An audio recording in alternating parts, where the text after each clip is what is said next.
Derechos en Pugna. Conduce Gerardo Laveaga. Nuestra Constitución señala que toda persona tiene derecho a que se le administre justicia pronta, completa e imparcial. Pese a ello, nuestras leyes prevén decenas de mecanismos que casi parecen diseñados para que la justicia sea larga y complicada. Quien quiera que haya sido parte en un juicio sabe que este puede prolongarse ad infinitum y que a base de amparos una sentencia puede no ejecutarse nunca. ¿Por qué ocurre esto? ¿Quién está fallando? Buenas noches, bienvenidos a Derechos en Pugna, un programa de abogados para no abogados. Esta noche nos acompaña un abogado litigante y un juez del Tribunal Superior de Justicia del Distrito Federal, Yaopol, Jorge, bienvenidos, para hablar de un tema que no implica una pugna, pero sí exige una aclaración. ¿Por qué los juicios se prolongan tanto en México? El artículo 17 de nuestra Constitución dice: toda persona tiene derecho a que se le administre justicia por tribunales que estarán expeditos para impartirle en los plazos y términos que fijen las leyes, emitiendo sus resoluciones de manera pronta, completa e imparcial. ¿Esto ocurre así en México, Jorge? ¿Ocurre así en México, Yaopol? Hay un chiste muy famoso en que un abogado notable se va a Europa 2 meses de vacaciones y deja a su hijo, pasante de Derecho, no sé de qué universidad, encargado del despacho. Y cuando llega el papá, el hijo le dice: pa, ya resolví el asunto de la señora Pérez. El papá monta en cólera y le dice: oye, eres un burro. Si con el dinero de la señora Pérez y con este caso que le prolongamos durante meses y años, pagué tu primaria, tu secundaria, tu preparatoria, tu universidad, compramos la casa, amueblamos el despacho y tú ya solucionaste el problema de la señora Pérez, eres un tonto. Jorge, ¿el artículo 17 se cumple en México? ¿Nuestra justicia es expedita, es imparcial, es rápida? Mira, Gerardo, muchas gracias por invitarme al programa.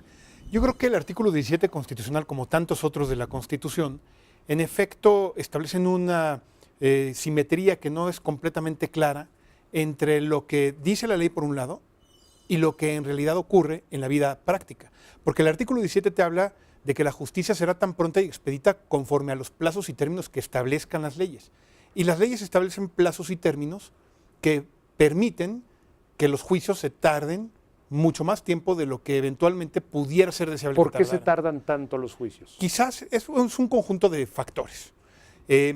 Intervienen razones que son imputables a la ley, razones que son propias de la burocracia en la que se desenvuelven los procedimientos, pero también hay que decirlo, causas que tienen que ver mucho con lo que hacen los abogados en los procedimientos. Como bien lo comentas en ese chiste, a veces los abogados somos quienes propiciamos que a través del ejercicio de todos los derechos que la ley nos da en los procedimientos, logremos que los juicios se tarden mucho más de lo que debieran tardarse. ¿Por qué llegan a tardarse tanto los juicios, Yaopol? Un punto es el que tú acabas de comentar a guisa de broma, que en relación a que los abogados a veces buscan alargarlo para que entre más audiencias existan, mayor cobro y mayores ganancias al final.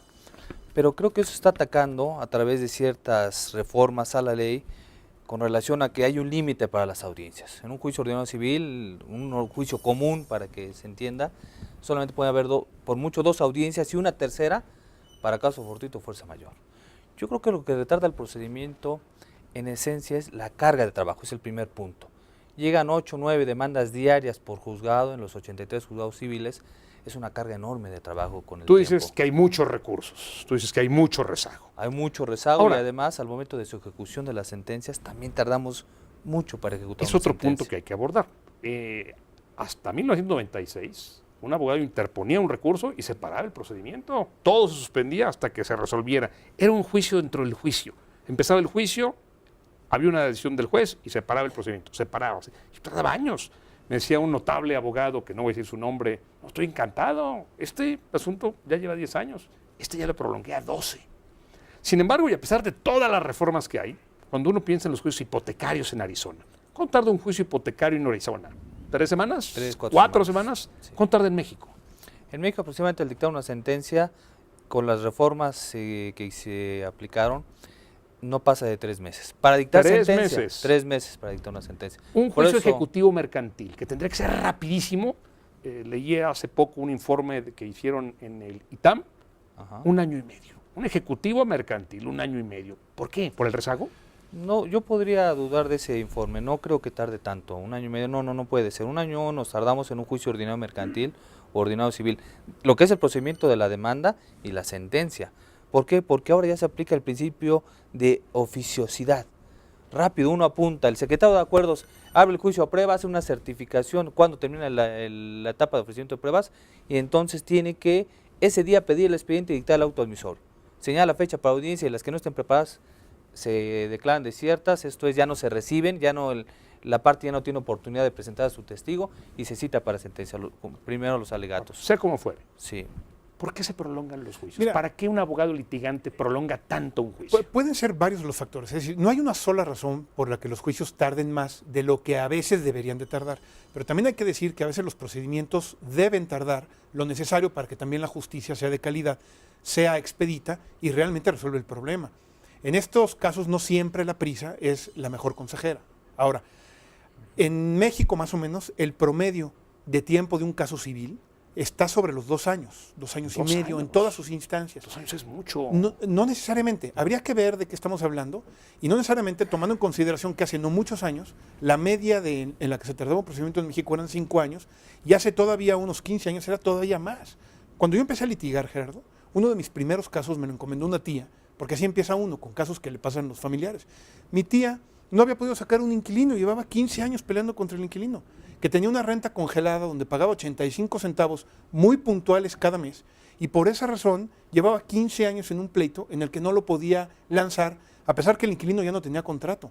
Los expedientes ya no aparecían, los abogados ya se habían estado muriendo uno tras otro, el asunto estaba completamente revuelto y el inquilino llevaba 15 años feliz de la vida con un juicio en el que había sentencia, pero la sentencia no se podía ejecutar. ¿Por qué?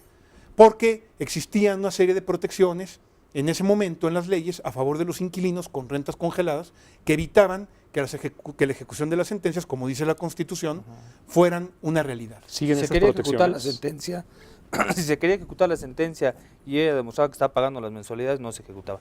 Ya no existe en eso, ya. La protección al inquilino se ha reducido en gran medida. Ya los juicios de controversia de arrendamiento inmobiliario son rápidos y concretos. Y en muchos sentidos hay que reconocerlo también, no solamente los juicios de arrendamiento inmobiliario, también hay que decirlo, el tribunal y la ley han hecho esfuerzos sostenidos en los últimos años para lograr que los juicios no tengan esa duración terrible.